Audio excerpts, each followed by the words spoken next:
वो करने जा रहे हैं बेटे। चैप्टर समाप्त हो गया बेटे। अब हम इसमें करने जा रहे हैं क्वेश्चन आंसर। ठीक है बच्चों, आपके सामने है बेटा, आपके सामने है क्वेश्चन। क्वेश्चन 1 पढ़ेंगे हम। स्टेट, आप सब लोग करेंगे, लिखेंगे heading question 1, page number 3.62।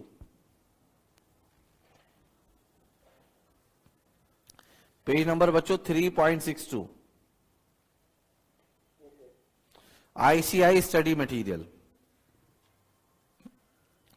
Question 1 पढ़ाऊं बेटा मैं। State the person liable to pay GST, आपको बताना है किसको जीएसटी पे करना है। In the following independent cases provided recipient is located in taxable territory. बताओ ये वाला वर्ड रिवर्स चार्ज में आता था या नहीं 9 सबसेक्शन 3 की नोटिफाइड सर्विसेज में? पहला है services provided by an arbitral tribunal to any business entity. बेटा आंसर का जवाब ना दें, आपको कुछ याद आ रही है मेरी बात? मैंने ऐसा पढ़ाया आपको? मैंने आपको नोटिफाइड सर्विस में पढ़ाया कोई advocate, senior advocate, firm of advocate, arbitral tribunal किसी बिजनेस एंटिटी को अगर कोई सर्विस प्रोवाइड करती है और उस बिजनेस एंटिटी की टर्नओवर लिमिट को क्रॉस करती है और बिजनेस एंटिटी लोकेटेड है इन टैक्सेबल टेरिटरी तो रिवर्स चार्ज लगता है। याद आ रही कुछ बात? चलो अभी आंसर लिख देंगे तो हमारा जवाब है बिजनेस एंटिटी रिवर्स चार्ज में टैक्स देगी, है ना? आंसर हम अभी थोड़ी देर बाद लिखेंगे। Number B, sponsorship services provided by a company to an individual. Company service provide कर रही है स्पॉन्सरशिप सर्विस, और किसको प्रोवाइड कर रही है बेटे? इंडिविजुअल को। तो बेटे एक बात बताइए, अगर कोई भी सर्विस प्रोवाइड करता है किसी भी बॉडी कॉर्पोरेट को, चेक कर सकते हैं आप, या किसी पार्टनरशिप फर्म को जो लोकेटेड हो इन टैक्सेबल टेरिटरी, आप बताइए हमारे केस में सर्विस रेसिपेंट कौन है बेटे? इंडिविजुअल। तो आप बताइए रेसिपेंट क्या बॉडी कॉर्पोरेट है? क्या पार्टनरशिप फर्म है? अगर रेसिपेंट बॉडी कॉर्पोरेट या पार्टनरशिप फर्म होता है तो रिवर्स चार्ज लगता है। तो बताइए क्या इस केस में रिवर्स चार्ज लगेगा? पक्का? इस केस में फिर कौन सा चार्ज लगेगा बेटा? ठीक है, forward charge. Renting of immovable property services provided by the central government to a registered business entity. Central government ने एक बिजनेस एंटिटी को प्रॉपर्टी किराए पर दी है। प्लीज आप जो नोट्स है ना आपके अपने, वो निकाल के देखिए क्या मैंने ऐसा सेंट्रल गवर्नमेंट को रेंटिंग ऑफ इमूवेबल प्रॉपर्टी को अलग से लिखवाया था, चेक करके देखिए। क्या लिखवाया था कि अगर central government, state government, union territory, local authority किसी को इमूवेबल प्रॉपर्टी किराए पर देती है और वो पर्सन रजिस्टर्ड है अंडर सीजीएसटी एक्ट, तो रिवर्स चार्ज लगेगा। चेक करके देख लीजिए। भाई साहब रेंटिंग ऑफ इमूवेबल प्रॉपर्टी में लिखवाया था, section number 9 subsection 3 notified services में लिखवाया था। मिला? ठीक है, उसमें चेक कर लो कि इस केस में आप चेक करके बताओ मुझे रिवर्स चार्ज लगेगा या नहीं लगेगा।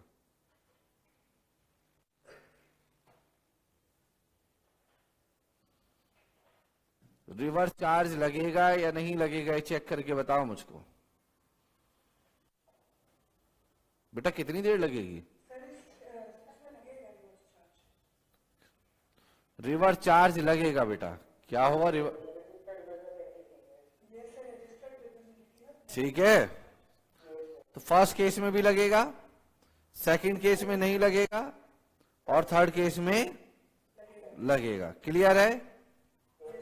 चलो तो लिख दो आंसर, फिर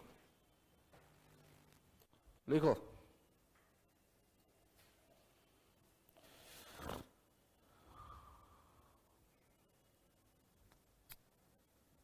GST is payable by business entity under reverse charge. Question 1A, 1 का A कर रहे हैं, और एक ही बार बोलूंगा, आपने लिखना है सबने रजिस्टर पर। GST is payable by business entity under reverse charge. जब लिख लें तो बताना मुझको।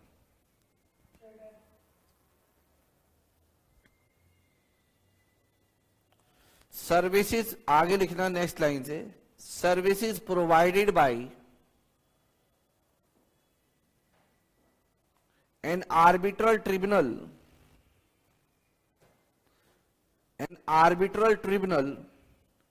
to any business entity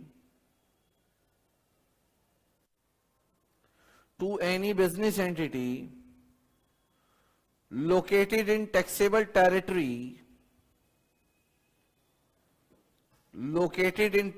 territory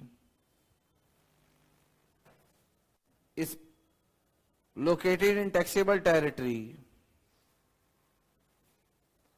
is covered under notified services।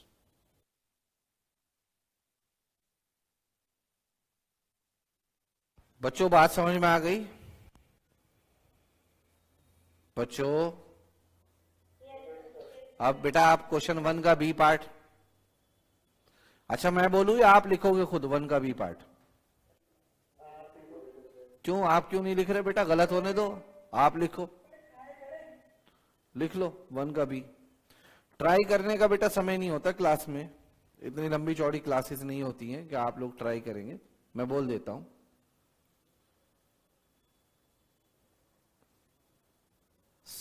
GST is payable by company under forward charge।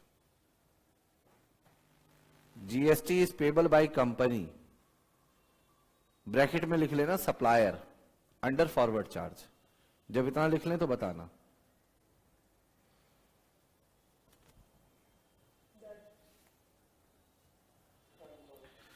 Next line में लिखना RCM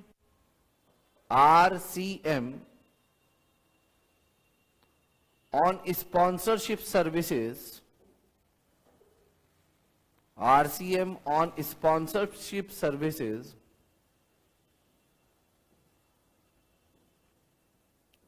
is applicable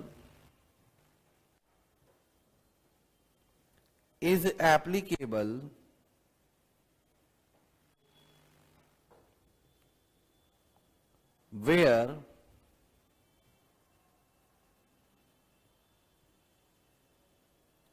sponsorship service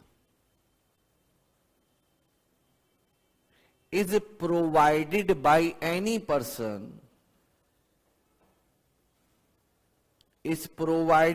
any person to any body corporate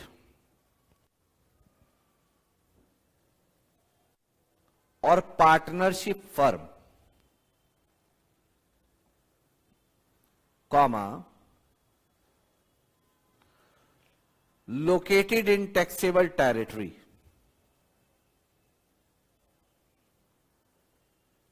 full stop. Next line से लिखना इन given case sponsorship services, in given case, comma, sponsorship services are provided to an individual,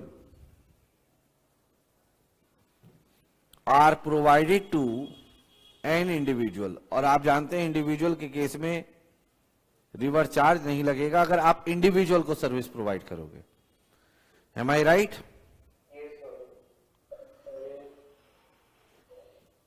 तो देखिए 3 para में मैं answer दे रहा हूं। पहले मैं आपको बता रहा हूं कि रिवर्स चार्ज लगेगा फॉरवर्ड चार्ज, फिर लॉ क्या है, फिर गिवन केस। अब तीसरे वाले का तो आप आंसर लिखिए बेटा, कम से कम बताइए जीएसटी अंडर रिवर्स चार्ज लगेगा या नहीं, सबसे पहले ये बताइए। तो लिख दो GST is payable under RCM, लिख दो सब, GST is payable under RCM.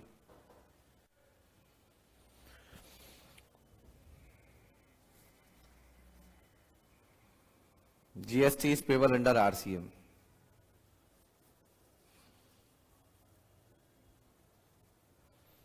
Law क्या लिखेंगे बेटा?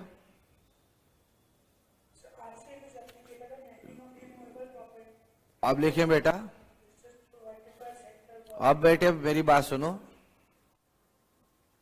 आपने लिख लिया GST is payable under RCM. Next line में लिखना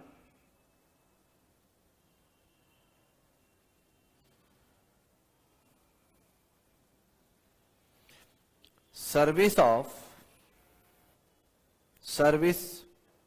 बाय वे ऑफ, लिखो service by way of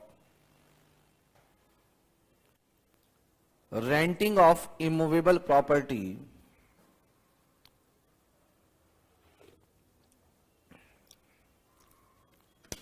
services by way of renting of immovable property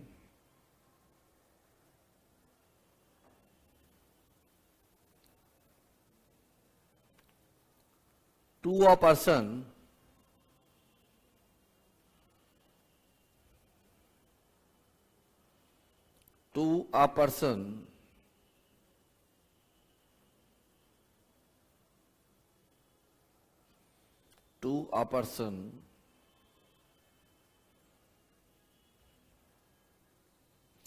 registered under CGST Act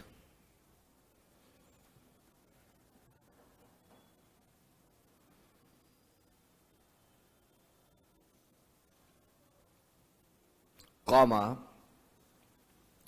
by central government oblique state government oblique union territory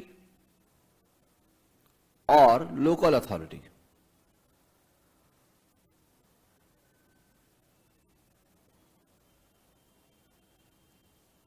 is covered under notified services,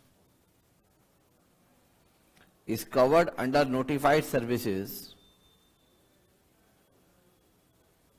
under section 9 subsection 3।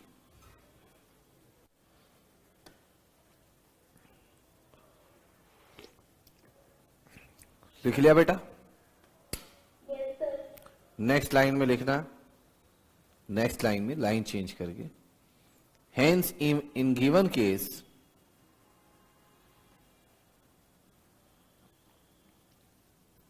GST is payable by recipient,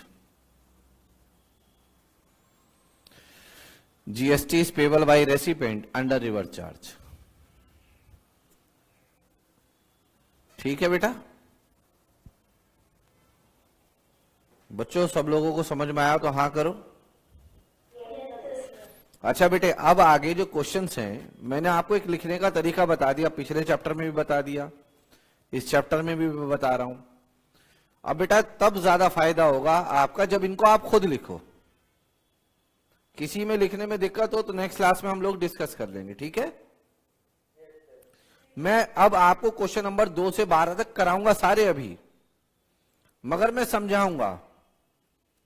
आपको कहीं discussion करना हो लिखने तो वो कर लेना। मैं क्वेश्चन नंबर 2 आपसे कह रहा हूं पढ़ लो एक बार अच्छे से।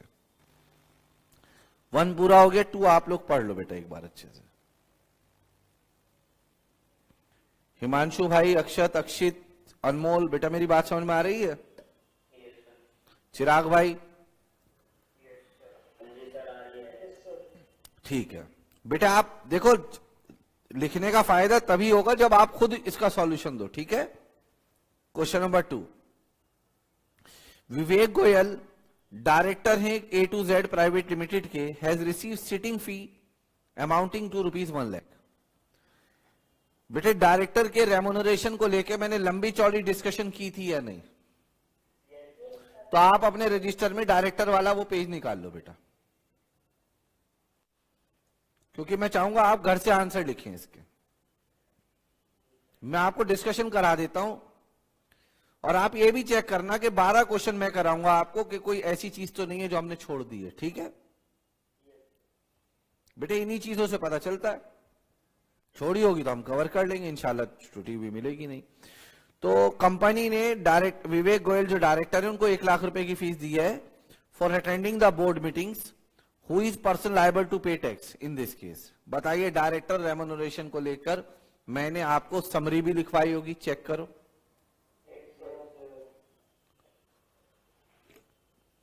क्या मैं कह सकता हूं इस सप्लाई ऑफ सर्विसेज जो डायरेक्टर ने कंपनी को दी है, और कंपनी हम मान लेते हैं कि लोकेटेड इन टैक्सेबल टेरिटरी, तो बताइए इस पर ओपन आइज तो ये कहती हैं कि रिवर्स चार्ज लगेगा। बट अगर आप डिटेल में जाते हैं तो आप ये भी कह सकते हैं, however if director is an employee of the company and company records the payment to the director as a salary in his books of account, in its books of account, and it is subject to TDS under section 192, then payment to the director is not subject to the GST. बोलो ये भी लिख सकते हैं या नहीं? But हम क्या लिखेंगे, वैसे क्या लिखेंगे? हम लिखेंगे जो मैं बोल रहा हूं वो सुनना, payment to a director by a company which is located in taxable territory is covered under reverse charge.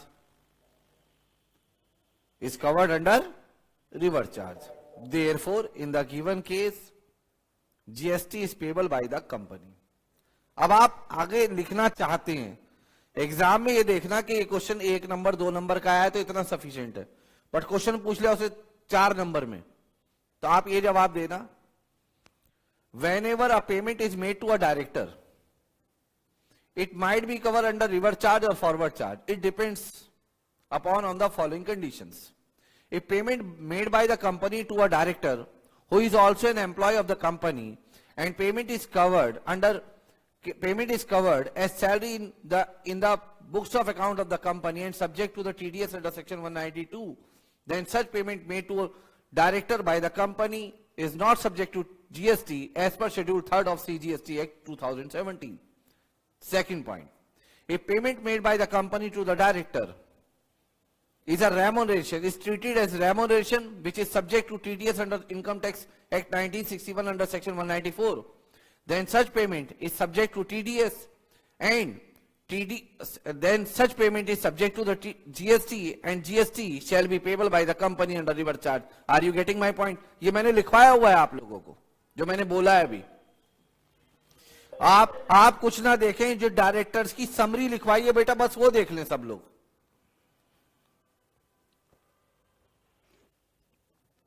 मिली या नहीं आप लोगों को?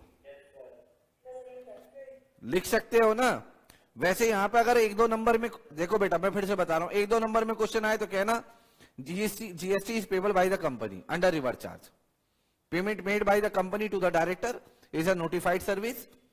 Director service is a notified service under section 9 subsection 3, therefore it is tax is payable under reverse charge. खत्म हो गई।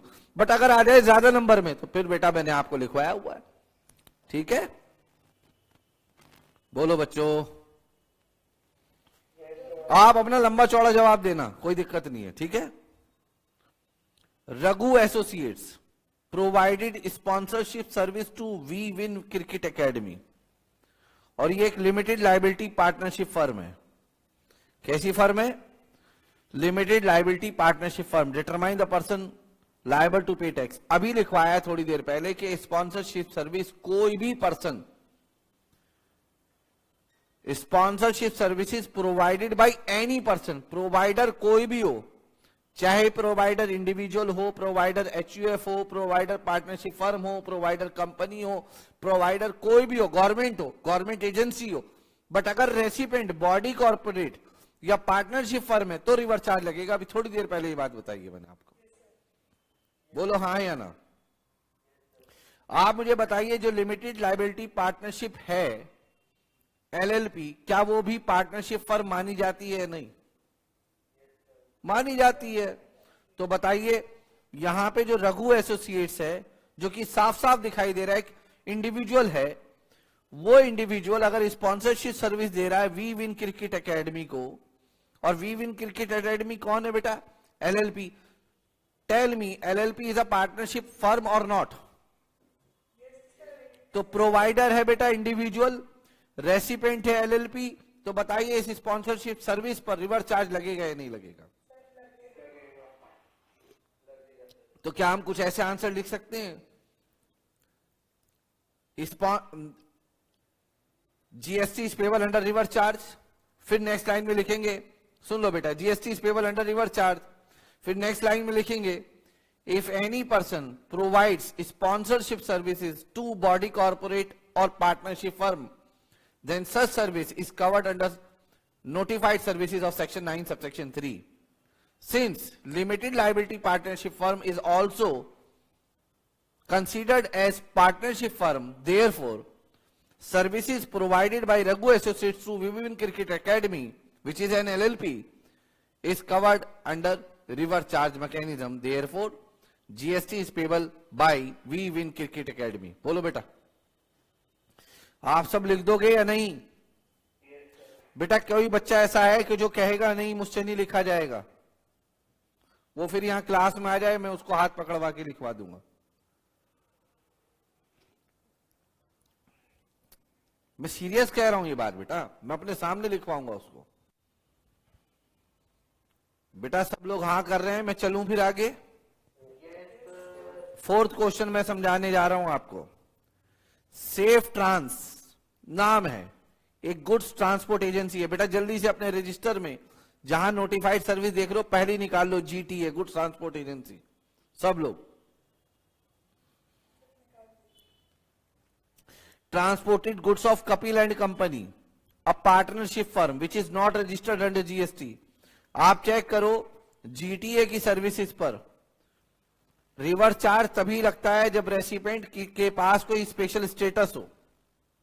Check करो क्या उस स्पेशल स्टेटस में पार्टनरशिप फर्म भी आ रहा है या नहीं आ रहा है। ऑल दो कपिल एंड कंपनी रजिस्टर्ड नहीं है जीएसटी में, मगर क्या है बेटे कपिल एंड कंपनी, तो क्या इसके पास स्पेशल स्टेटस है या नहीं है? बताइए रिवर्स चार्ज लगेगा नहीं लगेगा? तो हम कहेंगे services provided bye GTA in respect of transportation of goods to any partnership firm whether registered or not under any law, in such case GST is payable by the recipient, that is partnership firm. Therefore in the given case Kapil and company is liable to pay GST under reverse charge. Are you getting my point? Yes sir. Number 5 legal fees निकाल लो legal lawyer वाली निकालो register में, निकाल लिया। Legal fees is received by Sushruth, an advocate from Messer Tatva Trading Company having turnover of 50 lakh in preceding financial year. क्या इनकी preceding financial year में turnover इतनी है जिस पर रजिस्ट्रेशन कराना मैंडेटरी हो जाता है? तो जरा लीगल सर्विसेज में देखो, अगर एक एडवोकेट, एक फर्म ऑफ एडवोकेट, एक सीनियर एडवोकेट किसी ऐसी बिजनेस एंटिटी को लीगल सर्विसेज प्रोवाइड करता है जिस बिजनेस एंटिटी की टर्नओवर लास्ट फाइनेंशियल ईयर में एग्जेम्पशन लिमिट को क्रॉस कर जाए, तो उस केस में रिवर्स चार्ज लगता है। चेक करके देखो। तो बताओ जो लीगल सर्विसेज एक एडवोकेट ने दी है एक बिजनेस एंटिटी जिसका नाम तटवा ट्रेडिंग कंपनी है और जो लोकेटेड इन टैक्सेबल टेरिटरी में, बताओ उसके ऊपर रिवर्स चार्ज लगेगा या नहीं लगेगा? बस खत्म। आप लिख दोगे अब बेटा इस बात को। क्वेश्चन नंबर 6 पढ़ो अच्छे से।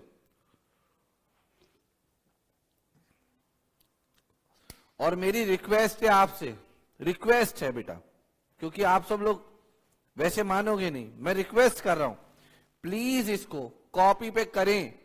अगर एग्जाम पास करना है तो कॉपी पे करें। जितना लिखने के, देखो मैं इतना सारा लिखवाता हूं, मगर वो मेरी सोच होती है जो आप कॉपी करते हैं। जब आप लिखेंगे तो वो आपकी सोच होगी। बेटे लीगल लॉयर ने सर्विस दी है नहीं दी है बिजनेस एंटिटी को? और उस बिजनेस एंटिटी की टर्नओवर 20 लाख से ज्यादा है या नहीं है?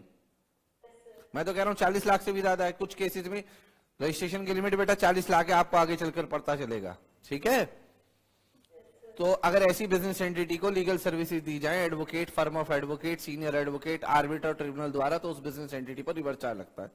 देख लो चेक करके लिखा है नहीं। मिल गया आपको? चलिए ठीक है। क्वेश्चन 6 पढ़ लेते हैं। State the person liable to pay GST in the following independent cases provided recipient is located in, कहां पर बेटे लोकेटेड है?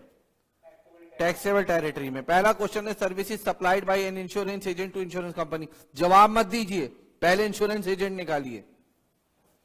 एजेंट सर्विस, बताओ इंश्योरेंस एजेंट अगर इंश्योरेंस कंपनी को सर्विसेज देता है, अगर वो लोकेट, तो बताओ कौन टैक्स देता है, एजेंट या company?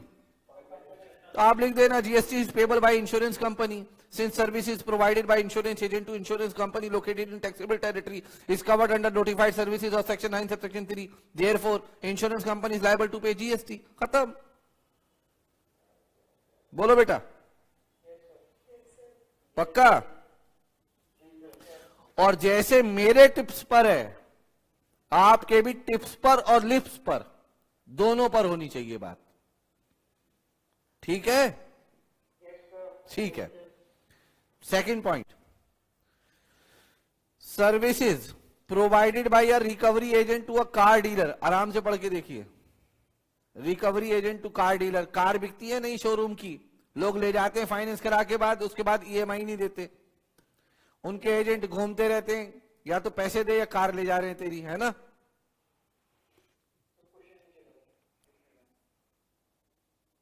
Services provided by A recovery agent, आप चेक करके देखो रिकवरी एजेंट के बारे में मैंने क्या लिखवाया था।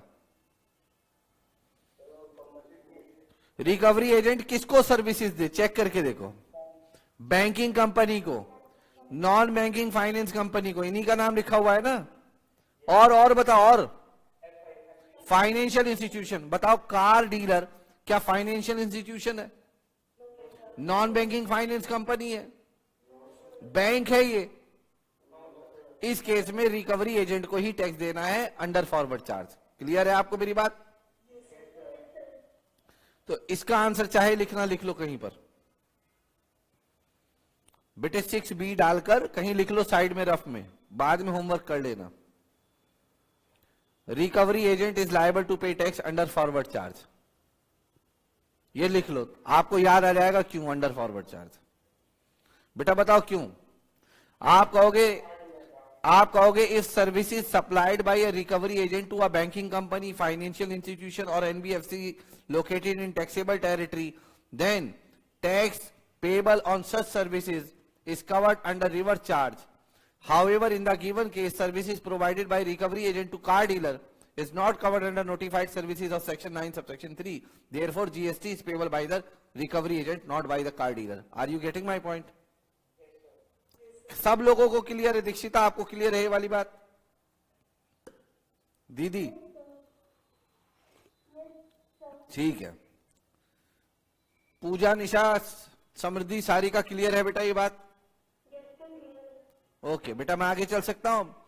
आगे देखो, security services, services provided by way of supply of security personnel provided to a registered person. देखिए जरा, सिक्योरिटी सर्विसेज के बारे में भी लिखवाया होगा बेटा मैंने आपको नोटिफाइड सर्विस के अंदर।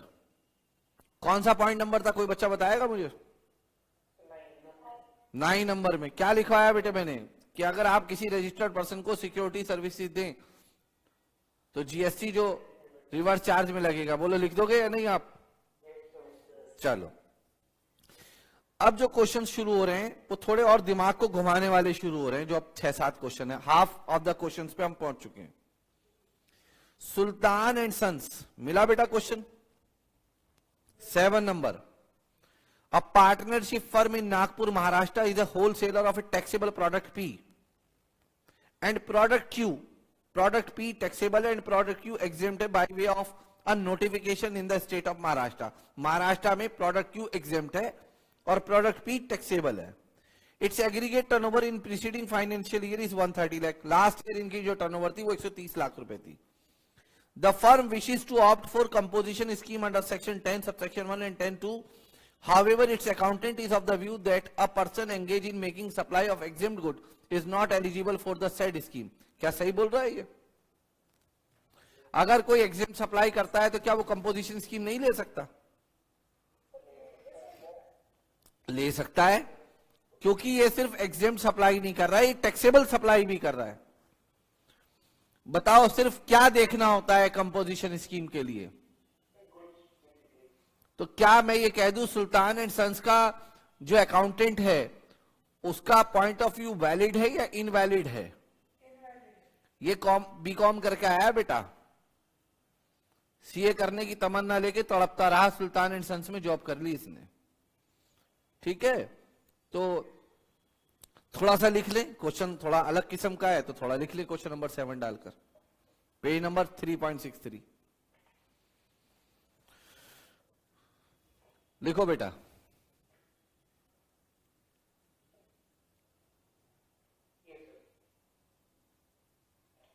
The view taken by accountant of Sultan and Sons is not valid in law. The view taken by accountant of Sultan and Sons is not valid in law.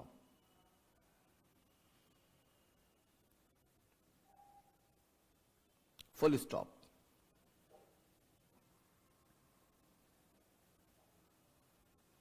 विवेक भाई समझ में आ रहा है आपको?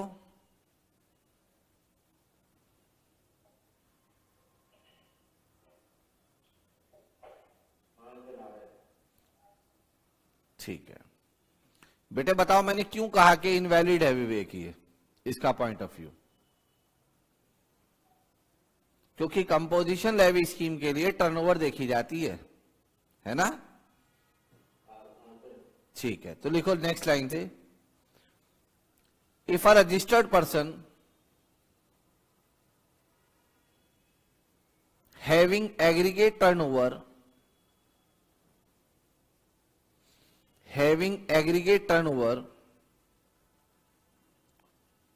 up to rupees 1.5 crore, up to rupees 1.5 crore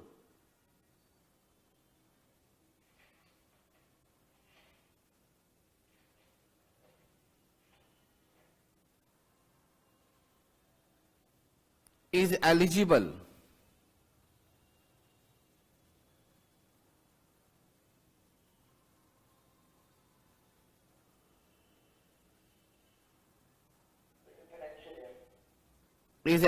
for composition scheme.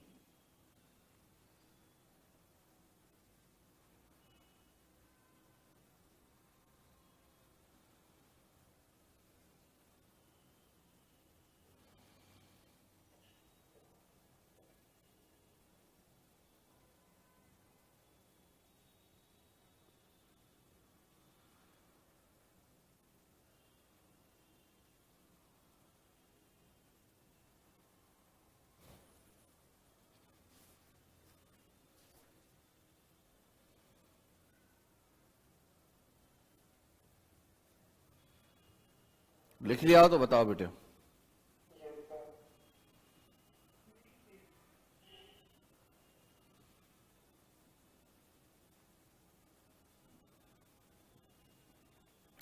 Next line में लिखना, Sultan and sons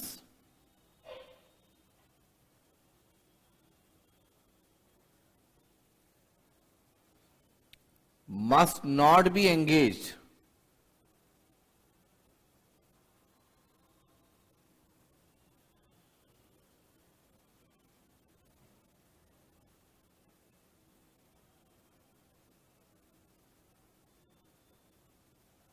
में Sultan and sons की जगह ना बेटा लिखो सच पर्सन, ऐसे लिखो, such person must not be engaged, such person must not be engaged.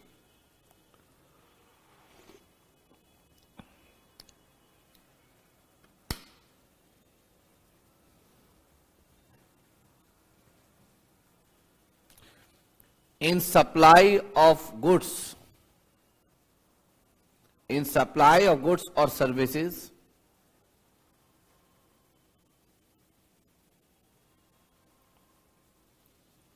which are not leviable to tax,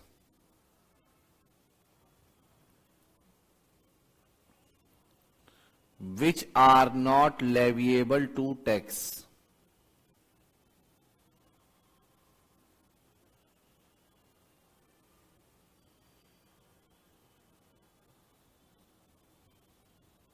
under this act.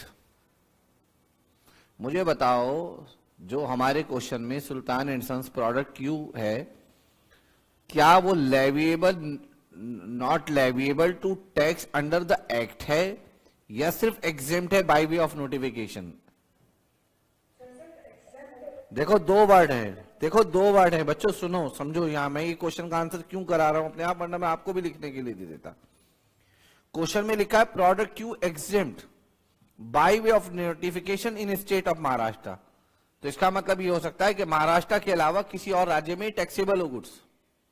अगर कोई चीज एक्ट में ही एग्जेम्प्ट है तो वो पूरे इंडिया में एग्जेम्प्ट है, मगर बाय वे ऑफ नोटिफिकेशन है तो हो सकता है किसी एक स्टेट में, दो स्टेट में, 5 स्टेट में, या जिस जिस राज्य ने नोटिफिकेशन इश्यू किया हुआ है उसी राज्य में वो एग्जेम्प्ट हो, बाकी में ना हो। तो ये product Q under the act exempt है? फिर आप लोगों से क्वेश्चन है। नहीं sir, under the act. Gautam भाई, हाँ, अगर कोई ऐसा, जैसे आप बता सकते हो अंडर द एक्ट कौन से एग्जेम्प्ट है भी एक्ट गुड्स? अल्कोहल, ठीक है, लिख लिया बेटे इतना? और एंड देखो, and he must not be engaged, he must not be engaged in any interstate outward supplies, in any interstate outward supplies। बोलो बेटा।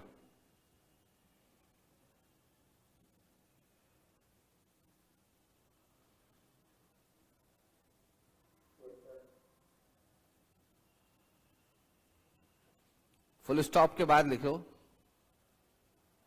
नेक्स्ट लाइन से, in given case comma aggregate turnover of Sultan and sons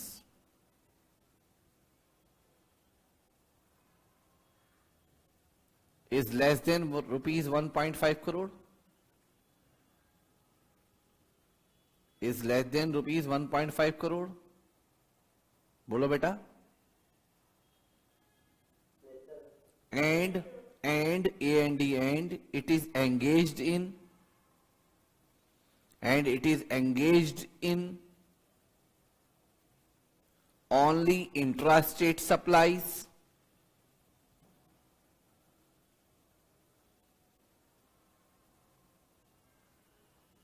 intrastate supplies of taxable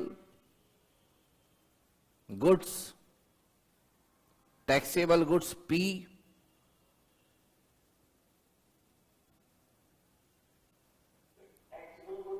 P for P, taxable goods P and Q,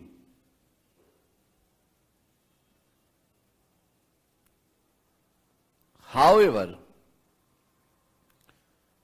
Q is exempted by way of notification, Q is exempted by way of notification। Q act में exempt नहीं है, राज्य सरकार ने notification जारी करके उसको exempt किया है, वैसे वो Q टैक्सेबल है। Q is exempted bye way of notification, full stop। Therefore Sultan and Sons is eligible for composition levy scheme, therefore Sultan and Sons is eligible for composition levy scheme। बोलो बेटा, समझ में आई बात?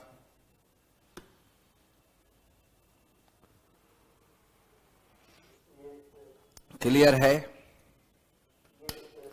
अच्छा बच्चों, इस note का मतलब समझ में आता है? ये नोट क्या लिखा है हमने, ये नोट क्वेश्चन में जो दिया हुआ है, assume Sultan and sons is not engage in manufacture of goods as notified under section 10(2)E। ये समझ में आता है बेटा? ये क्या है 10(2)E? बेटा मैंने इस सेक्शन का कहीं नाम नहीं लिया आपसे, पूरे चैप्टर में कहीं नाम नहीं लिया इस सेक्शन का। बेटे वो नोटिफाइड गुड्स नहीं बताए थे मैंने आपको, 4 पान मसाला, आइसक्रीम वगैरह, वो है ये, वो है ये, ठीक है? क्या मैं अब क्वेश्चन नंबर 8 पे चल सकता हूं? A person availing composition scheme under subsection 10(1), 10(2) in Haryana during a financial year crosses turnover of 1.5 crore in the month of December. Will he be allowed to pay tax under composition scheme for the remainder of the year till 31st March? जवाब बताओ बेटा. No. तो क्या मुझे जवाब लिखवाना पड़ेगा? आप लिख दोगे? आप क्या लिखोगे बेटा? सुनो. No. If turnover exceeds rupees 1.5 crore, then he cannot avail the benefit of composition levy scheme. As his turnover crosses the prescribed limit, he is required to pay tax under normal scheme. Full stop. Next time में लिखना, he has also to intimate within 7 days in prescribed form from such event to the proper officer. याद है कुछ मेरी बात? हाँ, ठीक है. तो प्रॉपर ऑफिसर को 7 दिन में इसको इंटीमेट करना होगा कि सर मेरी जो लिमिट है वो इतने करोड़ को क्रॉस कर गई है और इसलिए मैं स्कीम छोड़ रहा हूं and now I am liable to pay tax under normal scheme. ठीक है. जब आप आईसीआई का मॉड्यूल पढ़ेंगे ना बेटा, तो उस आईसीआई के मॉड्यूल में कुछ एक्स्ट्रा बातें लिखी हुई हैं, तो वो मैं बता देता हूं वो क्या लिखी हुई हैं. आपको हमारी एक बात याद होगी, मैंने आपको बताया था कि जब आप नॉर्मल स्कीम पे से कंपोजिशन लेवी में जाते हैं तो आपको फाइनेंशियल ईयर स्टार्ट होने से पहले इंटीमेट करना होता है डिपार्टमेंट को कि जी मुझे आने वाले वर्ष में कंपोजिशन स्कीम चाहिए. कल बताई थी ये बात या नहीं?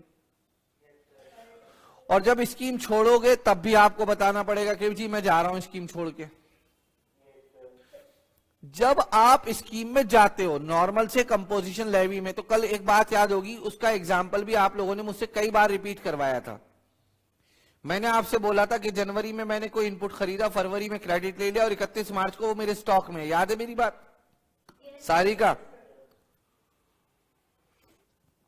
सारिका बेटे याद है मेरी बात? आप लोगों ने मुझसे कहा था जी दोबारा बता दो, फिर मैंने बताया, समझ में आ गया. 31 मार्च को जो स्टॉक है उसका क्रेडिट आप पहले ले चुके हो. तो जब उसको आगे यूज करोगे तो मैंने आप लोगों को बताया था कि क्रेडिट रिवर्स करना पड़ेगा. याद आई कुछ बात या नहीं? ठीक है. अगर बेटे आप कंपोजिशन स्कीम में हैं तो बताइए तब भी तो आपके पास इनपुट का स्टॉक हो सकता है या नहीं? और इनपुट का स्टॉक आपके पास 3 फॉर्म में हो सकता है. रॉ मटेरियल की फॉर्म में, वर्क इन प्रोग्रेस की फॉर्म में, फिनिश गुड की फॉर्म में. बोलो हो सकता है या नहीं? भाई इनपुट के 3 फॉर्मेट होते हैं, या तो as it is raw material रखा है, या फिर वर्क इन प्रोग्रेस है, या फिनिश गुड है. आप बताइए जो इनपुट उस समय है जब आप कंपोजिशन स्कीम में है, तो आपने क्या उसका आईटीसी लिया होगा? 31 दिसंबर को आप कंपोजिशन से नॉर्मल स्कीम में जा रहे हैं 1 जनवरी को, तो 31 दिसंबर के दिन आपके पास बहुत सारा स्टॉक रॉ मटेरियल, डब्ल्यूआईपी और फिनिश गुड की फॉर्म में ऐसा हो सकता है नहीं जिसका आपने आईटीसी नहीं लिया है. क्या अब आप आईटीसी नहीं लेके आप नॉर्मल स्कीम में जाएंगे? तो ये बात लिखी हुई है उसमें. समझ में आ गई बात या नहीं? कि जब आप स्कीम से विड्रॉ करेंगे तो जो उस समय आपके पास इनपुट अवेलेबल है, then you are eligible to avail the credit on those inputs. Are you getting my point? Sir आपने लिखवाया तो था नहीं. बेटे मैंने इसलिए नहीं लिखवाया क्योंकि हमने आईटीसी का चैप्टर नहीं पढ़ा है अभी. मेरी बात पहुंच रही है आप लोगों को, सब लोगों को? ठीक है. तो फिलहाल तो आप ये लिख देना कि इसकी टर्नओवर, आप ये लिख देना इस जगह पर कि इसकी टर्नओवर जो है वो 1.5 करोड़ को क्रॉस कर रही है, देयरफॉर ये स्कीम नहीं ले सकता है और इसको इंटीमेट करना होगा 7 दिन के अंदर अंदर. और जिसके पास अवेलेबल इनपुट है उसका क्या मिल जाएगा इसको? आईटीसी. क्लियर है बात मेरी? बोलो बच्चों हाँ. ठीक है. बीच में ये कुछ बोले जा रहे हैं, आप बोलिए बेटा क्या क्वेश्चन है आपका? बेटा बोलिए जी. कल वाले जो मैंने बताया था कि जब आप एंट्री लेंगे तो उस समय जो इनपुट है अगर उसका क्रेडिट ले चुके हैं तो रिवर्स करेंगे। आज मैं कह रहा हूं जब आप कंपोजिशन से नॉर्मल में जाएंगे तो जो इनपुट है उसका क्रेडिट नहीं लिया है तो वो ले लेंगे। कल वाले कॉन्सेप्ट का अपोजिट है ये। मगर क्रेडिट कैसे रिवर्स करेंगे और क्रेडिट कैसे लेंगे, क्या मैंने दोनों बातों में से कोई सी भी बात को आपको डिस्कस किया क्लास में? बेटा वो तभी करूंगा जब मैं इनपुट टैक्स क्रेडिट आपको पढ़ाऊंगा, ठीक है? तो फिलहाल बताए दें एक बार और क्या क्या लिख देंगे आंसर में। 31 दिसंबर को इसकी टर्नओवर 1.5 करोड़ क्रॉस कर गई है। अब ये स्कीम में बना नहीं रह सकता, इसको नॉर्मल स्कीम में टैक्स देना पड़ेगा, इंटीमेट करना पड़ेगा 7 दिन में। और जो इनपुट अवेलेबल है उसका क्या दे सकता है? ये आईटीसी ले सकता है, ठीक है? ठीक है, क्लियर है? अच्छा, किस दिन से, कौन से दिन से ये बाहर निकला स्कीम से? 1 जनवरी को। 1 जनवरी को हमारे एग्जाम्पल में है ना। तो 30 दिन में ये पूरा स्टेटमेंट लिख के भेज देगा कि भाई मेरा इतना इनपुट था और इतना मुझे क्रेडिट चाहिए, वो क्रेडिट ले लेगा, ठीक है? अब ये सब बात क्रेडिट वाली में आईटीसी में करूंगा। क्वेश्चन नंबर 9 पे जा रहा हूं मैं। Determine whether the supplier in the following cases are eligible for composition levy provided their turnover in preceding year does not exceed 1.5 crore. Mohan enterprises engage in trading of paan masala in Rajasthan and registered in the same state. बताओ बेटे, ये ले सकता है या नहीं ले सकता है? क्यों नहीं ले सकता बेटा? ये तो तुमने ये तो तुम यस लिखा हुआ है, ये यस गलत लिखा हुआ है बेटा, पहले बता रहा हूं मैं यहाँ पे जी। आप मैन्युफैक्चरर अगर हैं, आप पान मसाला के, आइसक्रीम के, तो आप क्रेडिट नहीं ले सकते हैं। आप तो बेटे ट्रेडर है ना पान मसाला के, तो आप कंपोजिशन लेवी स्कीम ले सकते हैं, ठीक है? बोलो बच्चों। Sugam manufacturer has registered office in Punjab and Haryana and supplies goods in neighboring states. Supplying goods in neighboring states. Composition levy supplier दूसरी स्टेट में सप्लाई। अच्छा, मैं आपसे पूछता हूं, आप बताइएगा, सोच के बताइएगा। आप एक कंपोजिशन सप्लायर है, दिल्ली में रजिस्टर्ड है, आप हरियाणा के गुरुग्राम से, गुड़गांव से सामान खरीद सकते हैं या नहीं? खरीद सकते हैं। पूछिए, कहिए खरीद सकते हैं, बोलिए खरीद सकते हैं, बोलिए क्या कर सकते हैं? बेटा आप सप्लाई तो नहीं कर रहे ना, रिसीव कर रहे हैं ना आप। तो इंटर कंपोजिशन सप्लायर को इंटर स्टेट आउटवर्ड सप्लाई करने पे पाबंदी है, बाय करने पे पाबंदी नहीं है। क्लियर है आप लोगों को मेरी बात? ठीक है, फिलहाल बताइए इसको कंपोजिशन स्कीम मिलेगी या नहीं सुगम मैन्युफैक्चरर को? ठीक है, क्या मैं इस पे चल सकता हूं क्वेश्चन नंबर 10 पर? Subramanyam enterprises has 2 registered places in Delhi. Aggregate turnover for the preceding year for both places 120 lakh. It wishes to pay tax under composition scheme under 10(1), 10(2) for one of the place of business in current year, while under normal for other. बता रखा है कल ये मैंने। एक के लिए वो चाहता है कंपोजिशन स्कीम में टैक्स पे करूं और एक के लिए चाहता है नॉर्मल स्कीम में पे करूं। क्या वो ऐसा कर सकता है? नहीं कर सकता। क्लियर है आपको मेरी बात? वो कह रहा है आप एडवाइस दो whether he can do so, हम कहेंगे no he can not do so. ठीक है, बोलो बेटे। हम ये लिखेंगे कि अगर आपका कंपोजिशन स्कीम ऑप्ट करते हैं तो जितनी भी आपकी ब्रांचेस हैं, चाहे वो सेम स्टेट में हो या दूसरी स्टेट में हो, सभी के लिए कंपोजिशन स्कीम रहेगी और नॉर्मल स्कीम आपके लिए इनएलिजिबल हो जाएगी। और अगर नॉर्मल स्कीम आप ऑप्ट करते हैं तो कंपोजिशन स्कीम आपके लिए इनइफेक्टिव हो जाएगी। बात समझ में आती है बच्चों? बोलो ना। Question number 11, mister Ajay has a registered repair center where electronic goods are repaired service. His repair center is located in state of Rajasthan and he is not engaged in making any interstate supply of services. His aggregate turnover in the preceding financial year is 45 lakh. Ajay एक registered repair centre है उनका, electronic goods उनके पास आते हैं और इनका जो repair centre है located in state of Rajasthan, ये कोई भी इंटर स्टेट सप्लाई और सर्विस नहीं कर रहे और इनकी एग्रीगेट टर्नओवर पिछले साल की 45 लाख है। बताइए ये कंपोजिशन स्कीम ले सकते हैं या नहीं। विद रेफरेंस, सुनो बेटा, with reference to the provision of CGST act examine whether he Ajay can opt for composition scheme. पहले तो ये जवाब दो, क्यों भाई, क्यों नहीं ले सकता अजय? ले सकता है। दोबारा पढ़ते हैं।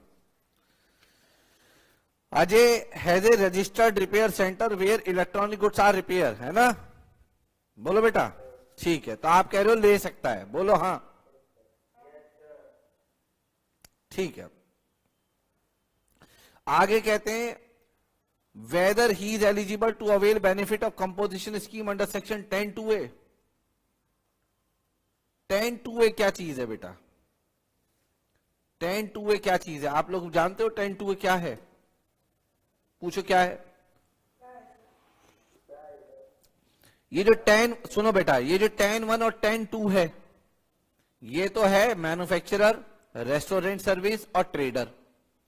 और ये जो 10(2)(a) की बात करता है, ये है वो जो अलग से मैंने 3% वाला कॉन्सेप्ट बताया था, सर्विस प्रोवाइडर वाला। तो पहले तो ये पूछ रहा है 10(1) में और 10(2) में। 10(1) 10(2) का मतलब हो गया जो आपने पढ़ा था मैन्युफैक्चरर, ट्रेडर और अलग से जो पढ़ा था या नहीं? मैं आपको याद दिला देता हूं, 10(1) की जो लिमिट है वो 1.5 करोड़ रुपया है। कितनी है? 8 स्टेट्स में वो लिमिट कितनी है बेटा? मगर 10(1) में कोई भी बिजनेसमैन, कोई भी गुड्स का मैन्युफैक्चरर या ट्रेडर अगर सर्विस का काम करता है तो उसके लिए कॉन्सेप्ट लगता है जिसका नाम है मार्जिनल और सप्लाई और सर्विस। आप बताओ इसकी टर्नओवर कितनी है बेटे? क्वेश्चन में 45 लाख है ना? अब मुझे ये बताओ कि ये जो अजय है कि क्या ये प्योर गुड्स का काम कर रहा है, ये गुड्स प्लस सर्विस का काम कर रहा है या प्योर सर्विस का काम कर रहा है? बेटा कौन सी गुड्स बेच रहा है जरा बताना इमरान भाई। कहां लिखा हुआ है इलेक्ट्रॉनिक गुड्स बेच रहा है? भाई मैंने तो 3 बार क्वेश्चन पढ़ा, मुझे नहीं मिला, आपको मिल गया। पीछे क्या, कहीं पे भी देख लो। क्या अजय गुड्स सप्लाई करता है क्या? तो अजय सिर्फ किस चीज का काम करता है? ओनली सप्लाई और सर्विसेज। बेटे ओनली सप्लाई और सर्विसेज का जो काम करता है ना, उसका रजिस्ट्रेशन कंपोजिशन स्कीम में 10(1) 10(2) में नहीं आता। 10(1) 10(2) में कौन कौन आएगा मैं फिर से रिपीट कर देता हूं। मैन्युफैक्चरर, रेस्टोरेंट सर्विस और ट्रेडर। याद है आपको मेरी बात कल वाली? वो है 10(1) 10(2). आप चाहें तो वहां जो वो टेबल बनवाई थी, वो जो 3 पॉइंट है वो 10(1) 10(2) है, और जो सर्विस है, जो प्योर सर्विस है जिसपे 3% रेट लिखवाया था, उस पर लिख ले 10(2) है। लिखे जरा सब लोग रजिस्टर में, सब लोग लिखें।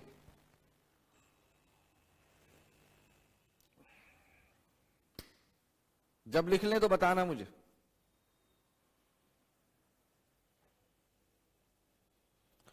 लिख लिया बेटा? अब मैं बोलूं आगे? तो बेटा आप बताओ ये प्योर सप्लायर ऑफ सर्विस है या नहीं है? तो क्या इसको 10(1) 10(2) में इसका कंपोजिशन स्कीम मिल सकती है इसको?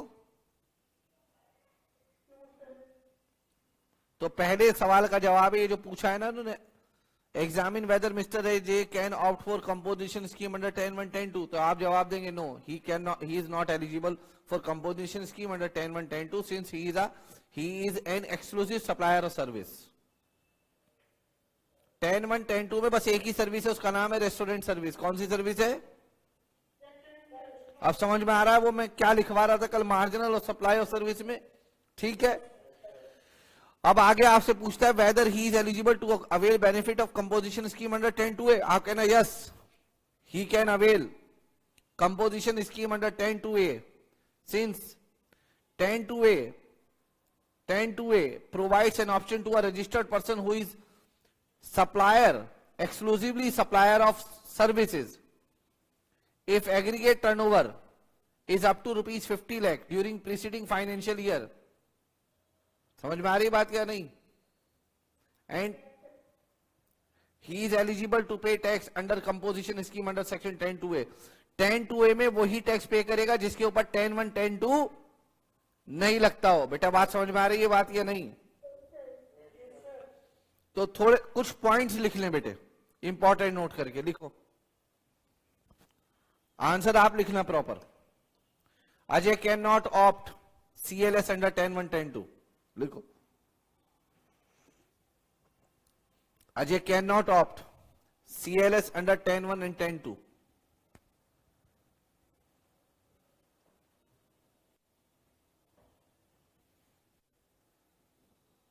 Since he is a pure supplier of service, exclusive लिखो, since he is an exclusive supplier of service। क्या 10(1), 10(2) किसी सर्विस पे लग सकता है? पूछ रहा हूं मैं आपसे। सिर्फ एक पर, किस पर? रेस्टोरेंट सर्विस पर, जिस पर 2.5% टैक्स लगता है। ठीक है, एक और पॉइंट लिखो बेटा। Ajay can opt CLS under 10(2)(a). 10(2)(a) since his turnover is up to ₹50 lakh during preceding financial year. He can opt CLS under 10(2)(a).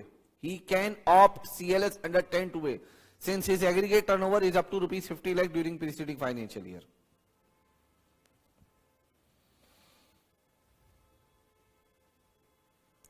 And liable to pay tax at the rate 3%। ठीक है, बोलो हाँ, बोलो बच्चों हाँ।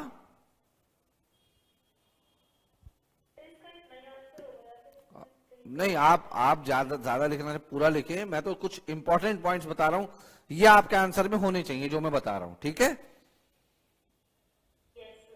अब देखो आगे क्या कह रहा है। Considering the option of payment of tax available to mister Ajay, compute the amount of tax payable by him assuming aggregate turnover in current financial year is 35 lakh. अब आप यहां पे कंफ्यूज हो जाओगे, पता है क्यों? क्वेश्चन में शुरू में तो बताया 45 लाख, यहां पे कितना कह रहा है? वो 45 लाख बताइए पिछले साल की टर्नओवर, और 35 बताइए करंट ईयर की टर्नओवर, और टैक्स दोगे करंट ईयर पर। बोलो बेटे बात समझ में आ रही है? तो एक और इंपॉर्टेंट पॉइंट लिख लो, amount of tax payable by Ajay,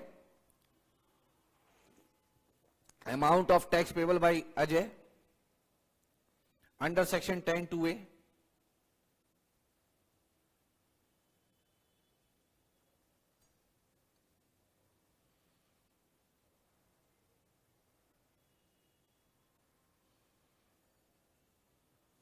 is equal to 35 lakh into में 6% इज इक्वल टू 2,10,000। अब देखिए एक ही क्वेश्चन में कितने सारे क्वेश्चन है ना। अब हो सकता है कि आप में से कोई बच्चा तो ऐसा करे कि एक ही जवाब दे के क्वेश्चन को कह दे हो गया। इसलिए हमें क्वेश्चन को बहुत अच्छे से पढ़ना है। अभी भी क्वेश्चन पूरा हो गया या अभी भी क्वेश्चन बाकी है? बचा है। Will your answer be different if Ajay procure few item required for providing repair service from neighboring state? क्या 10(2)(a) में अभी भी ले सकता है? दूसरी स्टेट से माल खरीद रहा है वो रिपेयर करने के लिए। समझ में आ गई बात या नहीं? तो लिखना, Ajay is eligible for CLS under 10(2)(a) even if he procures goods from other state,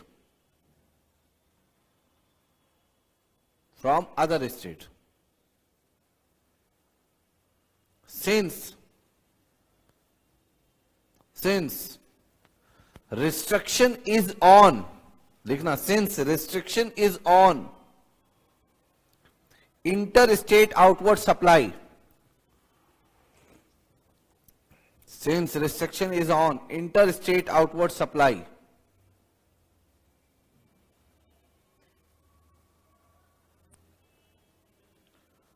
not on, comma लिखना, not on procurement of goods।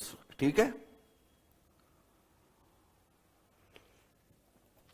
वैसे मैंने भी काफी सारा आंसर लिखवा दिया, ऐसी बात नहीं है। हाँ, बट आप इसको और सजा के लिख सकते हैं, ऐसी बात नहीं है। हमेशा अच्छे की गुंजाइश रहती है।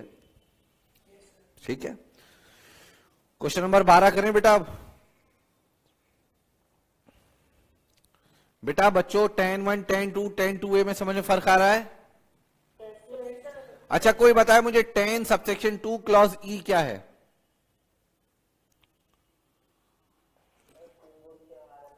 वो जो मैंने आपको बताए थे नोटिफाइड गुड्स, वो हैं। ठीक है, question number 12, messrs United electronic a registered dealer is supplying all type of electronic appliances in the state of Karnataka. TV fridge बेचते हैं ये। Aggregate turnover in the preceding financial year 120 lakh. Firm also expect to provide repair and maintenance service. जिसके पास book है वो underline कर ले, repair and maintenance service. तो बताओ बेटा, ये शोरूम वाले अगर आपने गुड्स बेच रहे हैं तो इनको वारंटी की सर्विस देनी पड़ती होगी या नहीं? और उस जगह पर लग जाएगा concept marginal supply of service का, है ना, with reference to the provision of CGST act. Whether the firm can opt for composition scheme under section 10(1), 10(2)। Yes, कर सकती है, क्योंकि ये सप्लायर ऑफ गुड्स है। बोलो बेटा। और एग्रीगेट टर्नओवर कितने करोड़ तक है इनकी? 1.5 करोड़। ठीक है, एज द टर्नओवर में include supply of both goods and service. Yes, अगर ये सर्विसेज भी सप्लाई करता है तो किस अमाउंट तक कर सकता है सर्विसेज सप्लाई? बेटा इस 120 लाख का 10% ले लेना, कितना आएगा बेटा? 12 लाख और 5 lakh, whichever is higher. तो 12 लाख रुपए तक सर्विसेज प्रोवाइड कर सकता है, मार्जिनल सप्लाई ऑफ सर्विस। कल वाली बात याद आ गई? ये थे आपके सामने क्वेश्चन आंसर। और यहां पे उम्मीद करता हूं आपको चार्ज ऑफ GST में अच्छे से समझ में आ गया होगा आज। ठीक है बच्चों, अब जो हम नेक्स्ट चैप्टर शुरू करेंगे नेक्स्ट क्लास में, वो होगा हमारा time of supply of goods. क्या होगा बेटा? Supply of goods. अच्छा, मैं उसके लिए एक बात बता देता हूं आप लोगों को। Time of supply of goods का जो चैप्टर हम करेंगे, उस चैप्टर के अंदर 2 चैप्टर हैं, एक टाइम ऑफ सप्लाई और एक वैल्यू ऑफ सप्लाई। तो मैं अगली क्लास में इसके ऊपर भाषण दूंगा, अगली क्लास में बात करूंगा। आज के लिए इतना ही, कल मुलाकात करेंगे, तब तक के लिए बाय बाय। चलिए जी, आज के लिए इतना ही, बाय।